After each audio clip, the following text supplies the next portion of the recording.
Yeah, hello there. Let's look at the next concept here.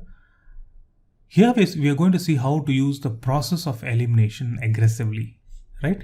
Let's take an example.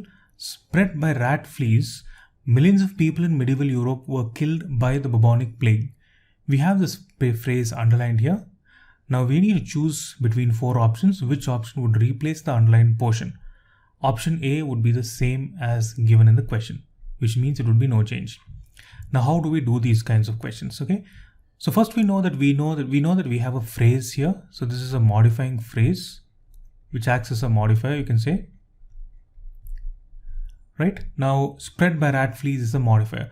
Now, if you question the modifier, right, what is spread by rat fleas? Right, if you just question the modifier, what is spread by rat fleas? So what is spread by rat fleas? Bubonic plague is basically spread by rat fleas. So we get the answer bubonic plague. This is basically spread by rat fleas. Now, as per the rule, you need to put a modifying phrase immediately next to the noun it's modifying. So I know that this phrase must be immediately followed by bubonic plague, because spread by rat fleas modifies bubonic plague. So I know that I'm looking for something which is starting with bubonic plague. Now let's look at the options here. Option A starts with millions of people. I'm not looking for millions of people, because it will look like as if the rat fleas is spread by millions of people. Got it? So get rid of this answer. Bubonic plague, yes, this is what we're looking for. So bubonic plague is basically spread by rat fleas. Let's keep this on hold. This led, now what led we don't know. We're looking for bubonic plague. We can get rid of this answer.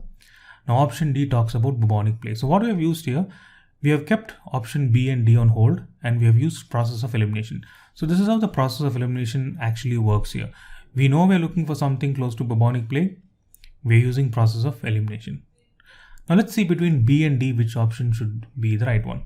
Okay, so bubonic plague in the medieval Europe was why millions of people were killed. Bubonic plague killed millions of people in the medieval Europe. Now there's a rule that if you see two options in the same format, you need to go with the one that is more concise. Concise would mean something that's short and to the point. D would be the right answer. So this is how we use process of elimination to get to the right answer.